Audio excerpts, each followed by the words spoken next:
Hey everyone, this is the re-recording for Chapter 6, Language of Chemistry. The original one was on March 17th. Unfortunately, that lecture has not yet shown up on Blackboard, so I'm re-recording it and posting it to YouTube so that you have access to it.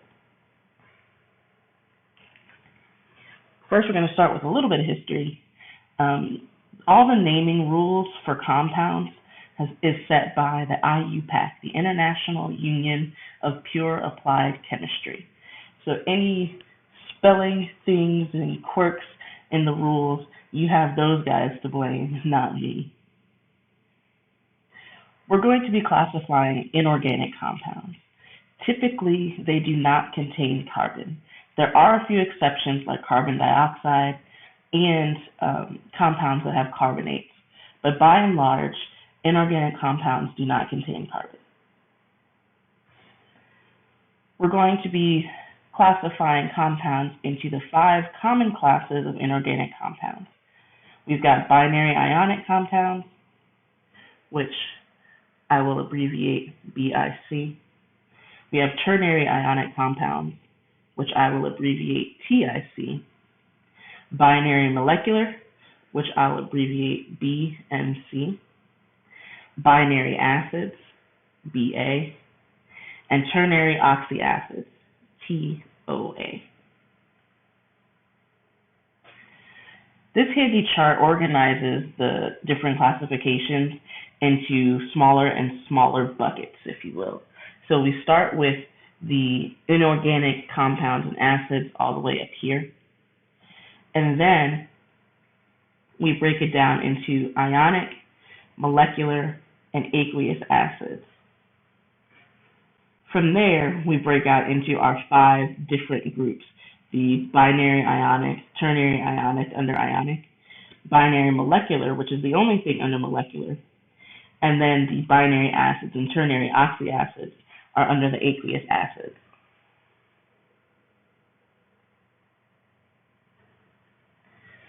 We'll talk about the ionic compounds first.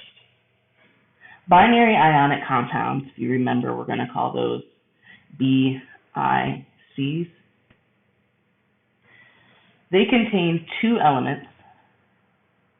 One of them is a metal, the other one is a nonmetal. The metal is the first element.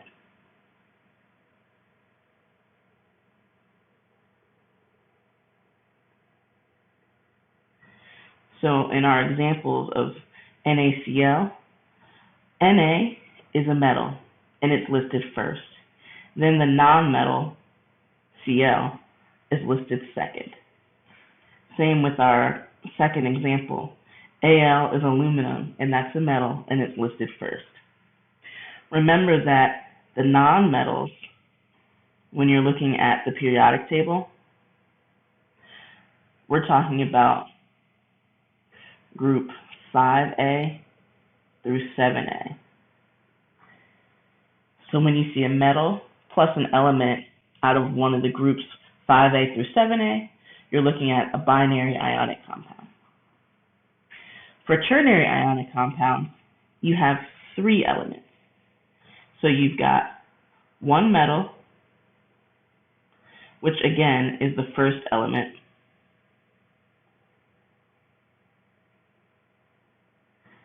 And then you have 2 nonmetals. So if you see a metal listed first, that automatically will tell you you're looking at an ionic compound. If you have 1 nonmetal, you have a binary ionic compound. If you have 2 nonmetals, then you have a ternary ionic compound.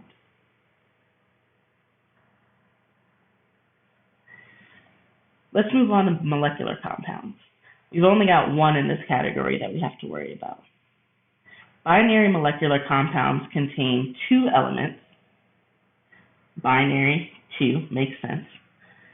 And they're both nonmetals. So 2 common examples that you might know are ammonia, which is in a lot of cleaning agents. It doesn't have a great smell. And then water. Everybody knows water, H2O.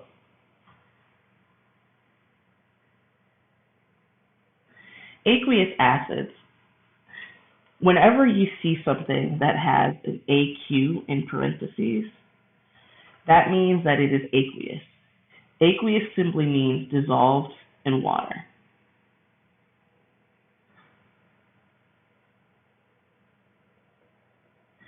So that's your clue when you're trying to classify these compounds. If you have an AQ in parentheses right after the compound, you know you're dealing with either a binary acid or a ternary oxyacid. If you're dealing with a binary acid, then you're just going to have hydrogen plus a nonmetal. So you're only going to have two elements here.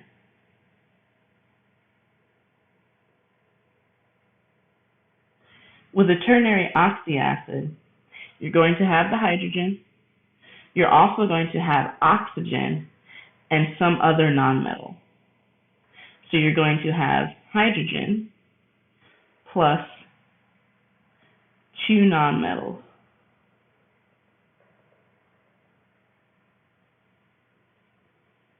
And again, you'll also have that aqueous symbol to clue you in that you have an acid. I'll classify these compounds for you to give you an idea of the kind of reasoning that you need to do when classifying inorganic compounds. This first compound, I see that the first element is metal. That automatically tells me that I'm dealing with a binary ionic compound or a ternary ionic compound. I only see for the second element is just a nonmetal, and I don't have a third element. So I'm dealing with a binary ionic compound. Water is just hydrogen and oxygen. That's two nonmetals. The only category we have where there's two nonmetals and nothing else is a binary molecular compound, or BMC.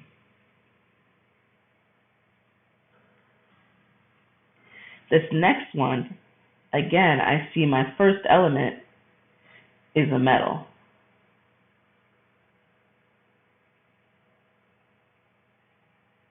I have two nonmetals after that. So that tells me I have something that's ionic, and since I have two nonmetals after that for a total of three elements, that has to be ternary ionic compound. For the last example, I have a hydrogen and I see the aqueous symbol. So that means I have some kind of acid. I have a hydrogen plus a nonmetal. My only choices are binary acid or ternary oxyacid. Since I only see one nonmetal and there's no oxygen, it has to be a binary acid. Practice will help you with reasoning through how to classify compounds. There's plenty of practice posted on Blackboard, so give it a try, and if you need help, you can always email me or join my office hours. So we classified compounds. Now we have to talk about classifying ions. In Chapter 5, we talked about ions, and we identified ions as being an atom or a group of atoms with a charge. If you're a positively charged ion, you're a cation. If you're negatively charged, you're an anion. And we're going to introduce a new term, polyatomic anion. So that is a group of atoms with a negative charge. They share electrons, they're friendly with each other, and overall they have a negative charge.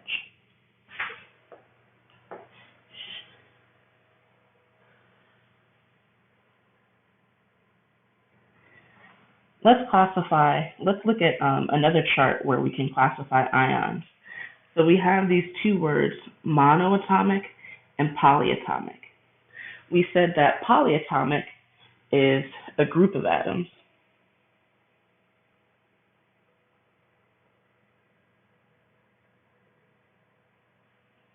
Monoatomic means a single atom.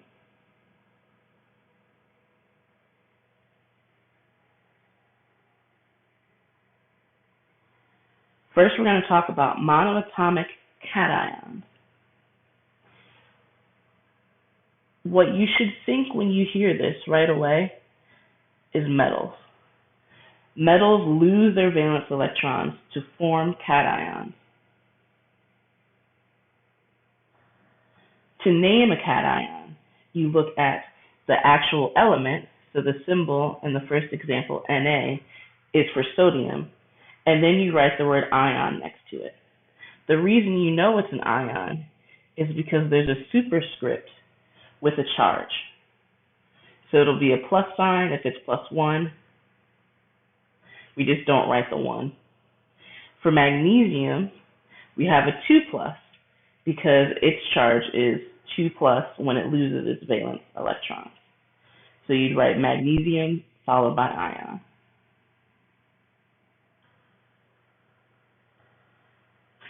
Think about group 1A and group 2A metals. The group number, or the family number, will tell you the charge. So group 1A will always be +1. And remember, we don't have to write the 1. Sodium, like from our previous examples, there's also potassium, is a group 1 metal. For group 2A, we have magnesium, and these are going to be 2+. Calcium. Those are just some examples. There are also group 3A. You will see aluminum quite often. That's group 3A.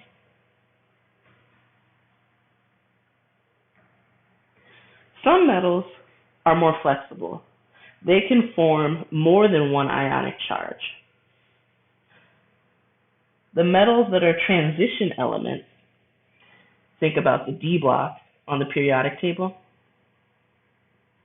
they can lose their valence electrons and form 2+ ions for the most part, but they can also lose more than 2 electrons and form different ionic charges. So we have to have a way of identifying those when we're naming compounds. To do this, we use the stock system. If you have, say, a 1+ ion, like copper+, you write the word copper, then you write the charge as a Roman numeral in parentheses. Then you follow that by the word ion. And if you're unfamiliar with all the Roman numerals, I'll write them out for you.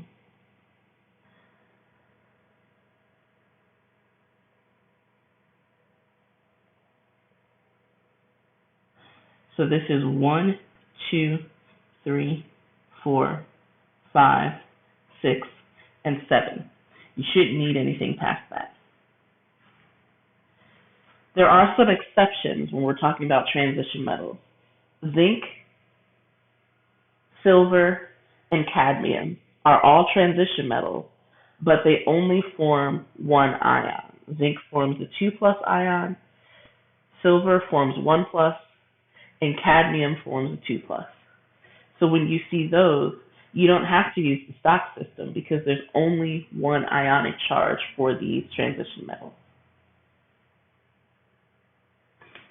There's another system called the Latin or Sussex system. I'm not going to test you on this, but you will see it from time to time, especially when dealing with copper ions and iron ions. You may see this on the ALEKS homework, but you use ik or us to show which charge you have. If you have the IC at the end, then that means that it has the higher charge.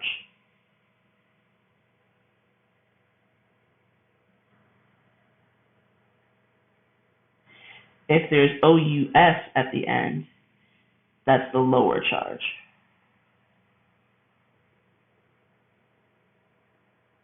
Again, I'm not going to test you on that because oftentimes that's not what you're going to see on a label for a chemical, but you may still see it on some really old reagents or in papers sometimes. So let's do a little bit of practice. Let's name these 3 ions. Aluminum. It is not a transition metal.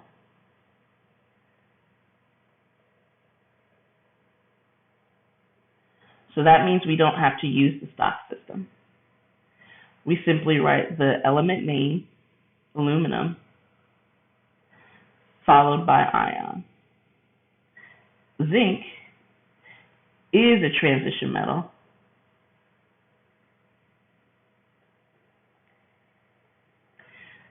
But it's an exception. It only has 1 ionic charge. So again, we write the element name, zinc, followed by the word ion. Chromium, Cr, is a transition metal.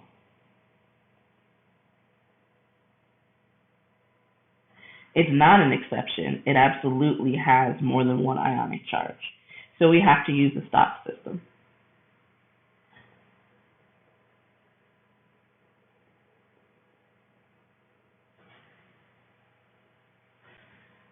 To do that, we write the name of the element, chromium,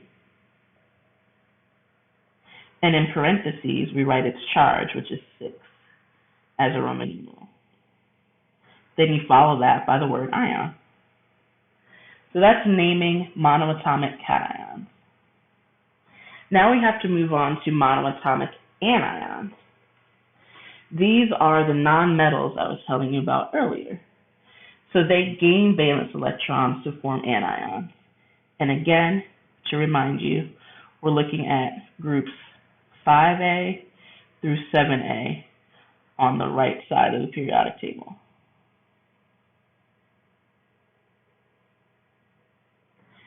To name monoatomic anions, we're going to use the first syllable of the element name and then follow that by IDE.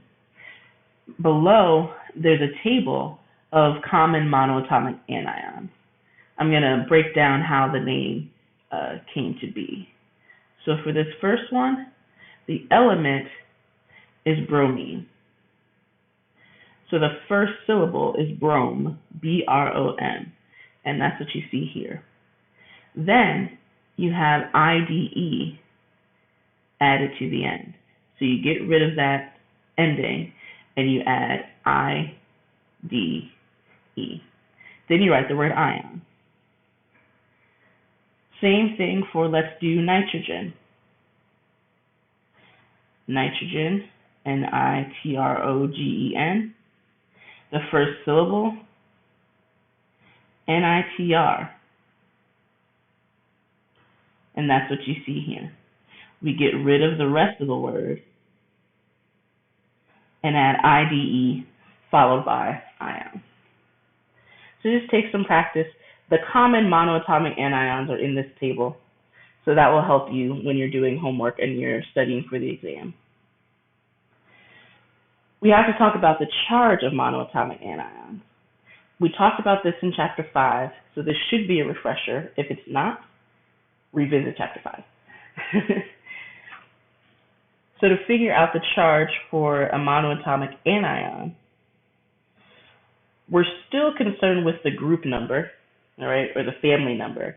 But instead of just using the family number, we're going to take that and subtract 8. So let's use nitrogen as our example. The nitride ion has a charge of -3. How did we get that? Well, its group number is 5, and you subtract 8, and that gives you -3. Let's say that we wanted to figure out the charge of the bromide ion. Bromine is in group 7A, so we'll do 7 minus 8 is equal to -1.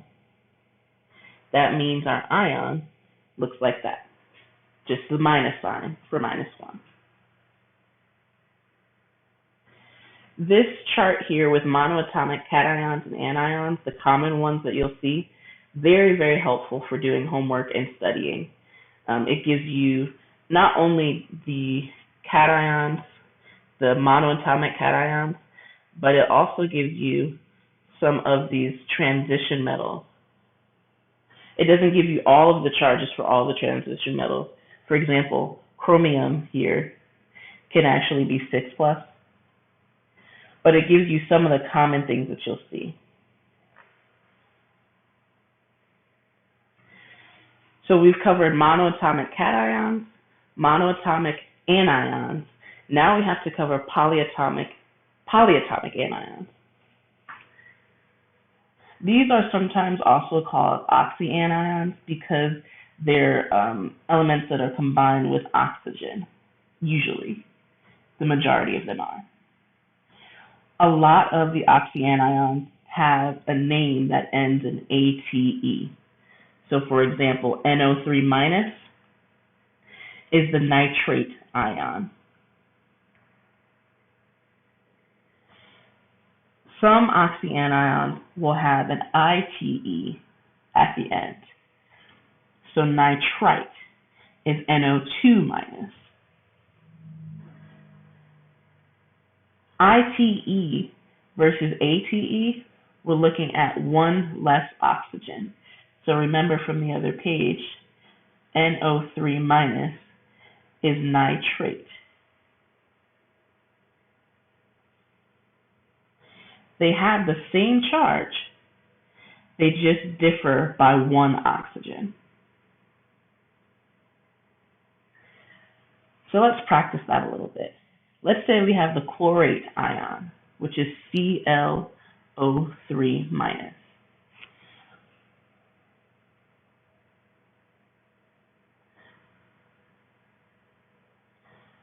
What is the formula for chlorite?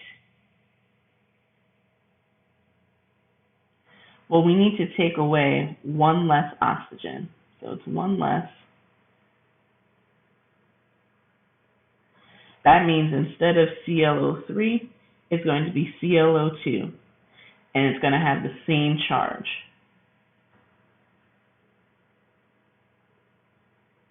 I'm writing a little bit too fast for my tablet. I need to slow down. So that's how you can tell the difference between chlorate and chlorite. You have one less oxygen for the ite form. Now there's a lot of polyatomic anions. They don't all end in ATE. There are a couple that end in IDE, like hydroxide and cyanide. Don't worry, you don't have to memorize them. Use this chart for common polyatomic anions. There is one polyatomic cation, and that's ammonium. All the others are anions. Again, you do not have to remember this. You will get to use this on exams. This would be a whole lot to remember, so I don't want to do that to you. So we talked about all these compounds. We classified them. We've classified ions. Now we need to put all of that information together to name compounds. So we're going to start by naming binary ionic compounds, which remember we're going to abbreviate BIC.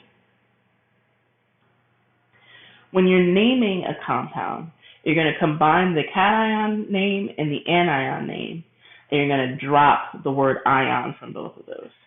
So let's do an example. Here we have MgO. Let's name the cation first.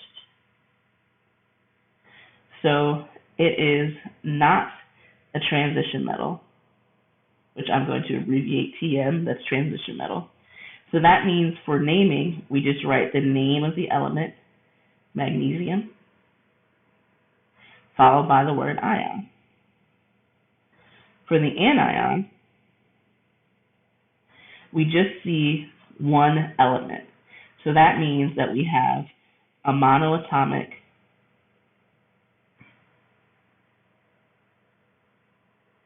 anion, which it should be for naming a binary ionic compound.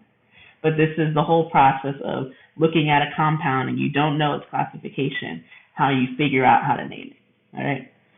So we've got an oxygen, and the way that we name our monoatomic anions is by taking the first syllable, which in this case is ox from oxygen, and then you add IDE followed by the word ion.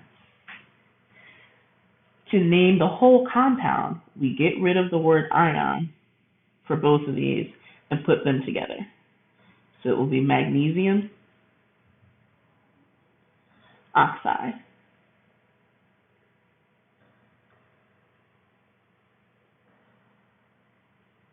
Let's do another example of a binary ionic compound. This is cinnabar. It's very pretty red. It's also toxic because mercury is toxic. It used to be used to make jewelry. Now it is not, for good reason. So we need to name this. Our cation is a transition metal. So we need to figure out what its charge is. To do that, we need to look at the anion. The anion is this sulfur here. The way that we name it is sulf plus the IDE, and then add the word ion.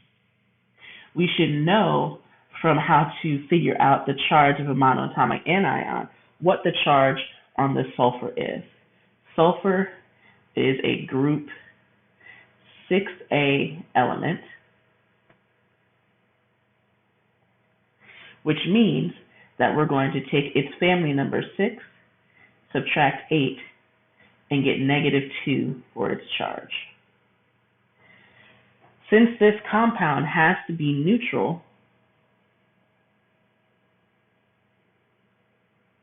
overall, that means that we have to have an equal but opposite charge for the mercury. So our mercury must be mercury 2+, which you would write like this. The word mercury plus the 2 for the Roman numerals, followed by the word ion.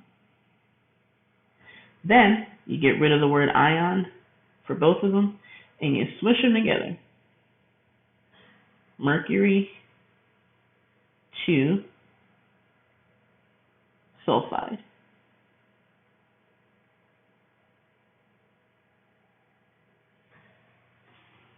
And that's our final answer. We can also take the name of a binary ionic compound and write the chemical formula. So remember that the formula unit is the simplest representation of an ionic compound. So it's neutral, and it's the lowest number of elements that you can combine to make that neutral compound. So the total positive charge is equal to the total negative charge. Let's practice. We have potassium bromide as our name. Notice that there's no Roman numerals. So there shouldn't be any tricks to figuring out what the charge is for the potassium ion. When you look at the periodic table, it's in group 1. So that means that it is K+ for its ion. For the bromide, we recognize BRON from bromine, And then we need to figure out its charge. It's in group 7A. So to figure out the charge, we're going to say 7 minus 8 equals -1. So our bromine ion is Br minus. These charges are equal.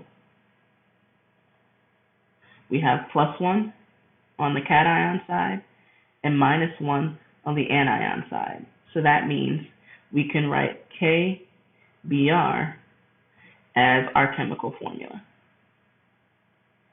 Pretty simple. Let's do something a bit more complex. Now we have barium chloride. Again, no Roman numeral. So we're not dealing with a transition metal. We're dealing with something that we can look at the periodic table and figure it out. Barium is in group 2A, so that means that its charge is going to be 2+. For the anion, chlor is the root or the first syllable in the element. So that means it's chlorine, Cl. We need to figure out its charge. It's also a group 7A element. So we're going to do 7 minus 8 is equal to -1. On the cation side, we have a +2. On the anion side, we have a -1. These are not equal.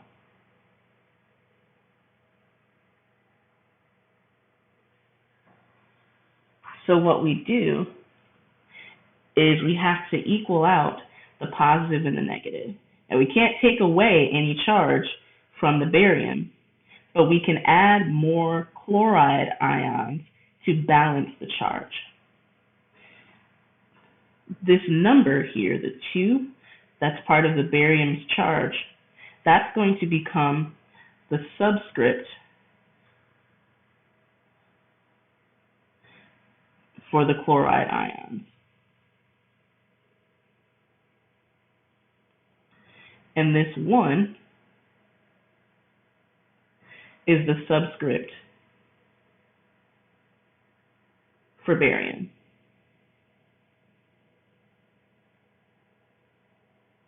So when you write out your formula, you'll have Ba. You don't have to write the 1. It's just implied. Cl2.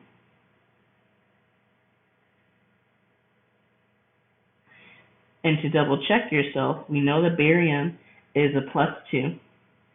And if we have 2 chloride ions and they both have a charge of -1, you multiply to get -2. So they balance now.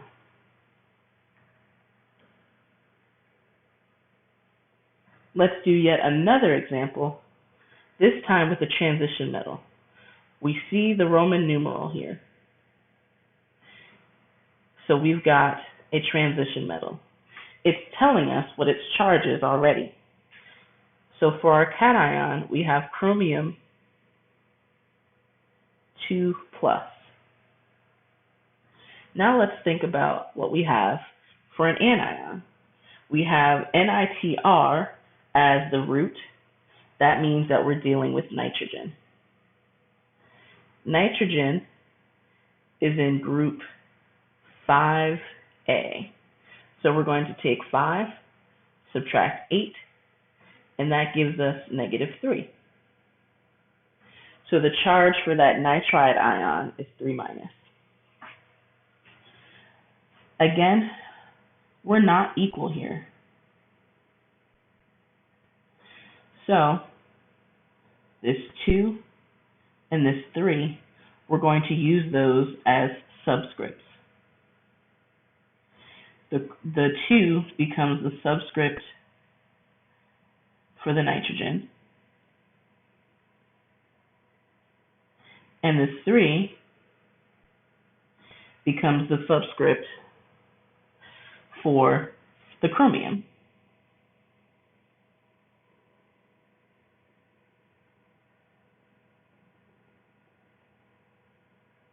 So when you write this out, you're going to have Cr3N2.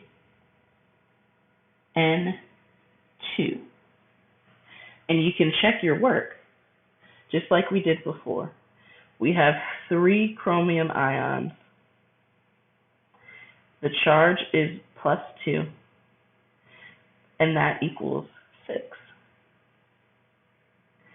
We have 2 nitride ions. Each of them have a charge of -3, and that equals -6. So that means we're balanced. Again, practice, practice, practice. Now we're going to move on to naming ternary ionic compounds. It's pretty much the same thing as the binary ionic compound, only this time the anion name is going to be from the polyatomic anion chart.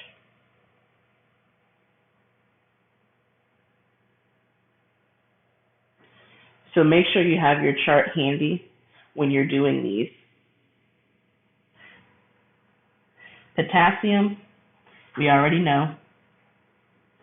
To name that ion, you just write potassium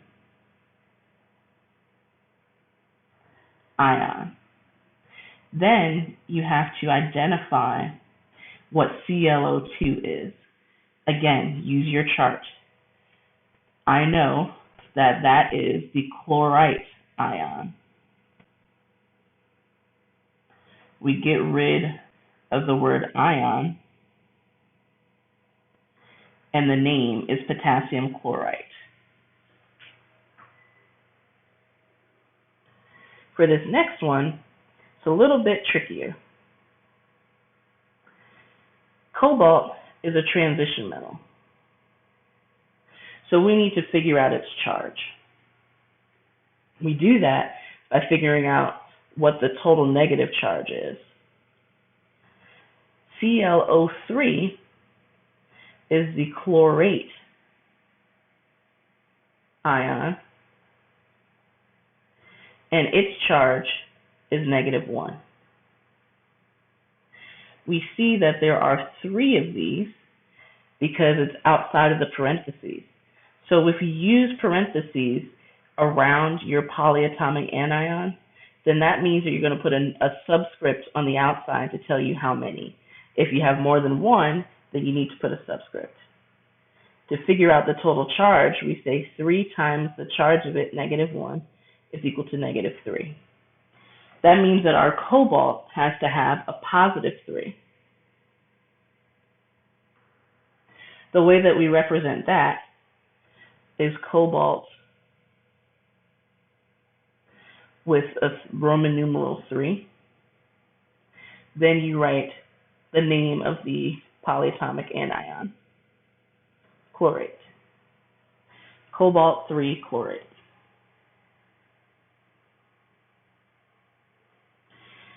Now we have to remember, or now we have to go backwards. So just like we did with the binary ionic compound, you need to remember how you did that. It's the same rules, just a little bit more complicated because we're looking at polyatomic anions. But don't worry, look at the polyatomic anion as its own unit, and that will help it to not seem so scary. So let's write a formula from the name. We've got calcium. There's no Roman numerals.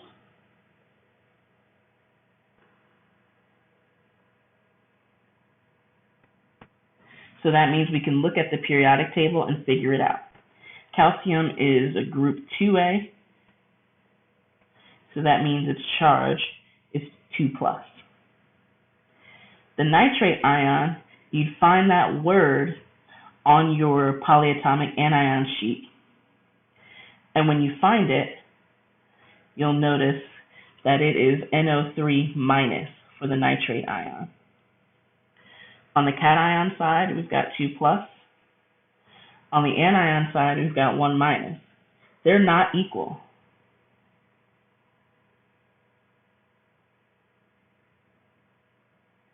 So we need to do our subscript trick. That 2 and the 2 plus for the calcium becomes the subscript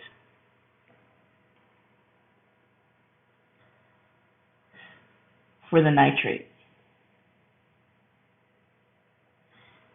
And the 1 is the subscript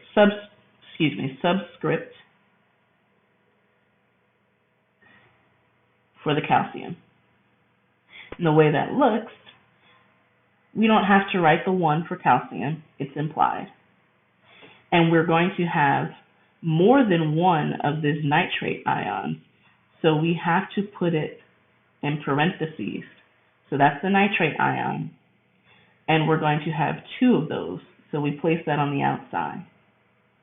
To check our work, we know that for calcium, we've got +2. For the nitrates, we have 2 times -1, which is the charge of a single nitrate. When you do that multiplication, you get -2, so they're equal. That's how you write the name, that's how you write the formula from the name. Let's do another one. This time we do have a transition metal. So it tells us the charge. Iron is Fe. There's a Roman numeral 2, so it's 2+. You look at your sheet to find the phosphate ion. That is PO4 with a charge of 2-. Or sorry, not 2-, 3-. That would be too easy. Phosphate is 3-. They're not equal. So we have our 2 and our 3. And we're going to swap these for the subscripts. So again, that 3 is going to become the subscript for iron. The 2 is going to become the subscript for the phosphate. So when we write this out, we have Fe3. We're going to put our phosphate in parentheses because there's more than one. And then we're going to put that 2 on the outside of the parentheses. We check our work. We know that there are 3 irons, and they each have a charge of +2, and that equals +6. We have 2 phosphate ions because of this 2 here, and each of them have a charge of -3. That means our overall negative charge is -6. So we're done. Binary molecular compounds are easier than the ionic compounds. You have 2 nonmetal elements. So we have to figure out a prefix to use to describe the first element and the second element. The prefix will tell you how many of each element you have. Then you take the second element and add IDE, like we were doing with the monoatomic anions. So let's just give you an example. You will need to know these prefixes. So mono, di, tri, etc. Know those. There is one exception. The only time that you don't use a prefix is if the first element has only one. So in carbon monoxide, there's only 1 carbon. You don't say monocarbon monoxide. You just say carbon monoxide. So let's name this compound P4S3. So the first element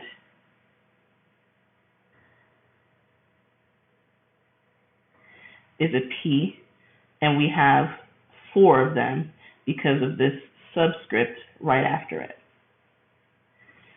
So our prefix is going to be tetra for 4, and then we're going to write the element name phosphorus.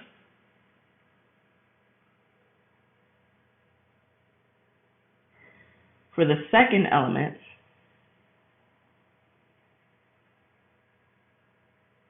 we have S, and there are 3 of them. That means that we have tri for our prefix. This is sulfur, so we're going to write sulf as the root or the first syllable, and then add IDE.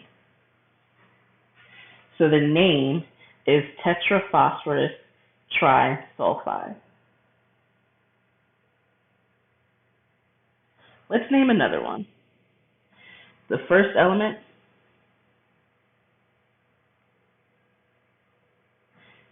we have carbon,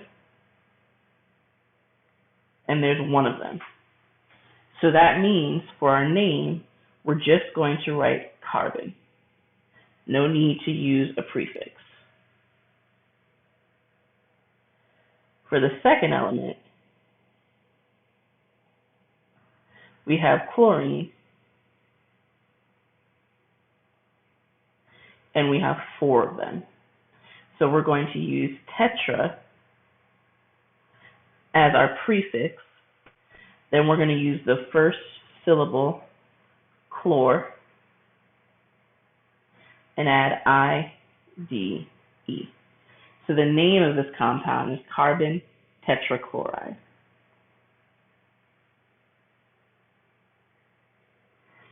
The last group of compounds that we need to name are acids. We have the binary acids and the ternary oxyacids. Binary acids are easy. Your binary acid always starts with an H, so that's hydro for a prefix. Then you use the element stem or the first syllable, like we were doing with the binary molecular compounds, and then you write IC after that.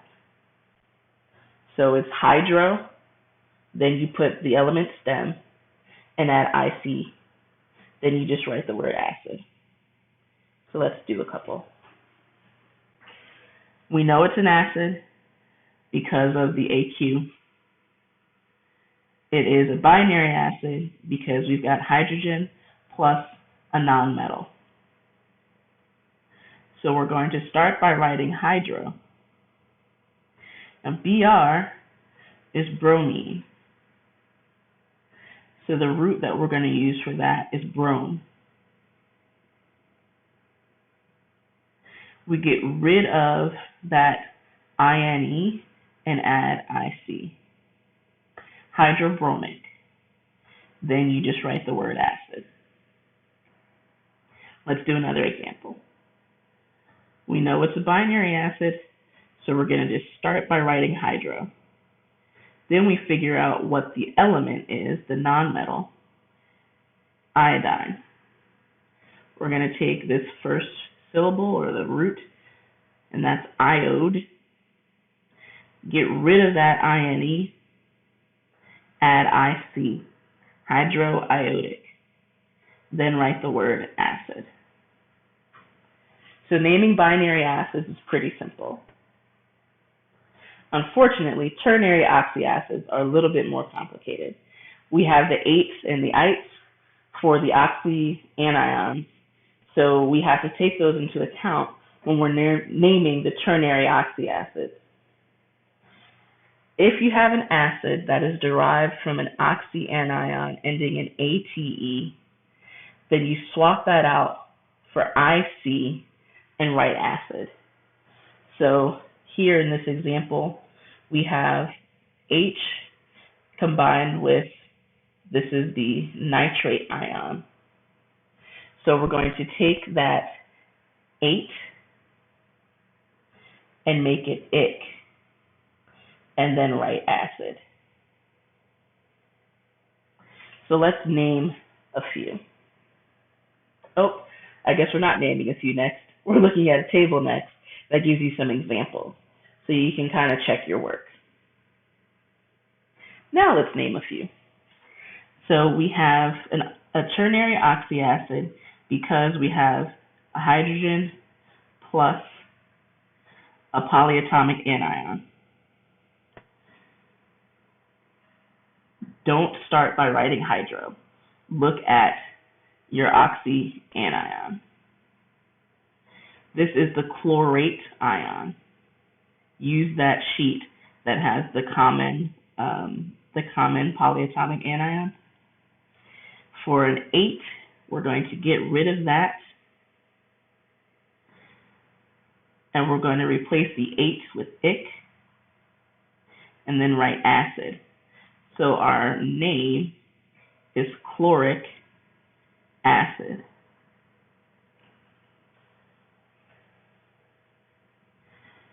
The second example, you have to identify this ion.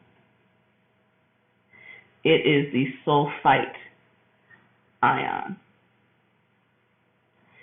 We get rid of the ite and write OUS followed by the word acid. So we get sulfus acid. So don't be frightened. It'll be okay. Just have that polyatomic ion sheet next to you when you're doing your naming. These are some practice problems that you can do. So if you're actually in my class, you're going to have to do these and submit them on Blackboard. If you're not, but you stumbled across this video because you're looking for help with naming inorganic compounds, you can do these as practice and then look it up online. So hopefully this was helpful. I'll continue to post the videos on YouTube for Chem 103. So we'll do a chapter on chemical reactions where we're balancing reactions. We're also going to follow that by doing more math with chapter 8, talking about the mole concept. Then we're going to do stoichiometry, followed by gases. So stay tuned and let me know if there's anything that's unclear, because I want to help. Have a good one.